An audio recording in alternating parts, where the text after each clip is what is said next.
Recalling an ambassador is a very natural step to take when a country finds itself in a situation where we are appalled by what is happening in a particular country, especially as we've been working so very hard to try and assist the people of the Middle East, both the Israelis and the Palestinians, to come to some kind of solution. We spent a great deal of time.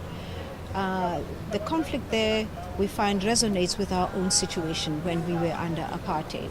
And I do know that the Israeli people do not like the comparison.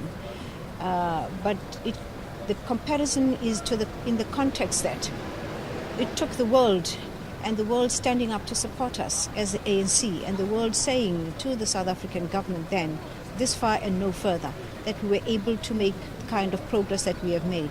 Today we're a democracy. We're able to extend a hand of support to other countries that are going through difficult times such as we have been through. And therefore we would be one of the first to raise our voice when we find an unacceptable situation like 55 people dead and 2,700 injured. It is completely unacceptable, and we condemn such action. We call on the Israeli government to consider other means of dealing with crowd control, and live fire is completely unacceptable. We would like to reach out to the various Jewish community formations in our country to have discussions with us, so together we can find a way of communicating a message that says that this kind of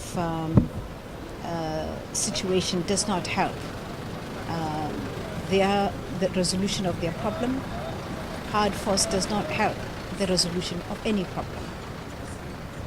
And we've recalled our ambassador because we would like to hear from him firsthand what is happening. Right now we depend on the media, right now we depend on telephonic conversations. We would like to have a discussion with him and assess with him the situation.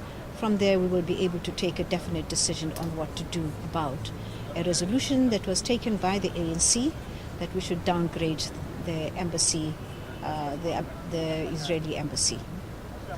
We haven't yet done that, and we're taking our time and trying to ensure that we can do it with due consideration to all the messages that we would be sending in line with the resolution. But right now we would need a bigger consultation on the matter, and the ambassador is absolutely essential.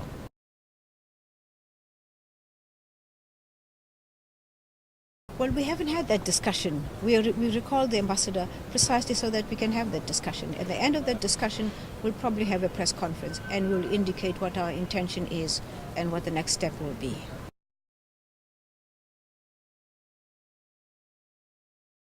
We have always supported the Palestinian cause, and the Jewish state has always known that.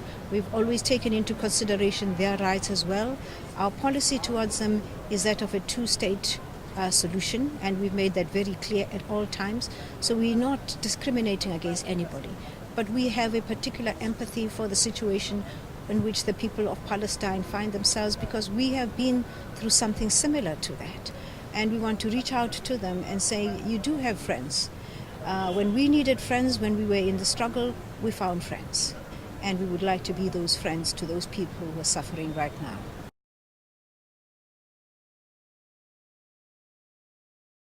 My comment on that, it's completely unacceptable. It's outside any conventional use of live ammunition. Live ammunition cannot be used on a passive people coming to demonstrate against something they feel very strongly about. And do we fear any repercussions? No, actually a great part of the progressive world has expressed itself in condemnation of this. And we form part of that progressive world. We stand for human rights, we stand for peace, we stand for the right thing to be done at all times, and we will abide by that.